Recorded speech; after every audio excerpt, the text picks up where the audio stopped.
Did you know na hindi naman pala kailangang humingi ng tawad sa Diyos araw-araw? Oops! Bago mo ako husgahan, patapusin mo muna ang bidyong ito. Ngayon, bakit ko sinabi kung bakit hindi na tayo kailangang humingi ng tawad sa Diyos araw-araw? Sa Old Testament, alam ng karamihan na meron ng bagong tipan. Ano ba ang bagong tipan?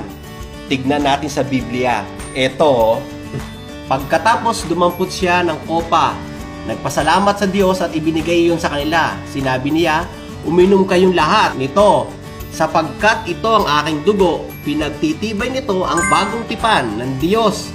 Ang aking dugo ay mabubuhos para sa kapatawaran ng kasalanan ng marami. Malinaw dyan na ang bagong tipan pala ay ang dugo ni Kristo na magpapatawad sa marami. Kapag sinabing bagong tipan, ito ay kapatawaran ng ating mga kasalanan. Tayo ay saklaw ng bagong tipan. Kaya iba ang paraan ng Diyos sa kapatawaran ng kasalanan sa lumang tipan at sa bagong tipan. Ang tanong, gaano ba katagal ang kapatawaran ng ating mga kasalanan?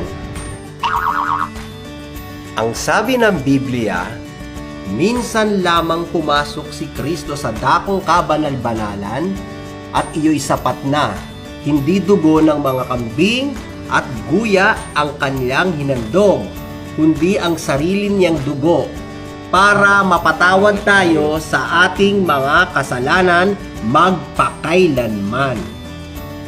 Maliwanag dyan sa mata ng Diyos, kapag ikaw ay na kay Kristo na, ikaw ay pinatawad na magpakailanman.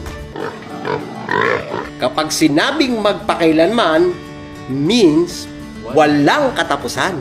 Sa madaling salita, kasama ang future sins sa kapatawaran ni Kristo kung ikaw ay mananampalataya. At isa pang sinabi ng Diyos sa ating mga nasa bagong tipan, Hebrew 10:17 and 18. Pagkatapos ay sinabi pa niya, kalilimutan ko na ang kanilang mga kasalanan at kasamaan. 18, sapagkat pinatawad na ang mga kasalanan, hindi na kailangan pang maghandog dahil sa kasalanan. Kapag kinalimutan na, panampalatayanan mo yun. At kapag pinatawad na, panampalatayanan mo yun.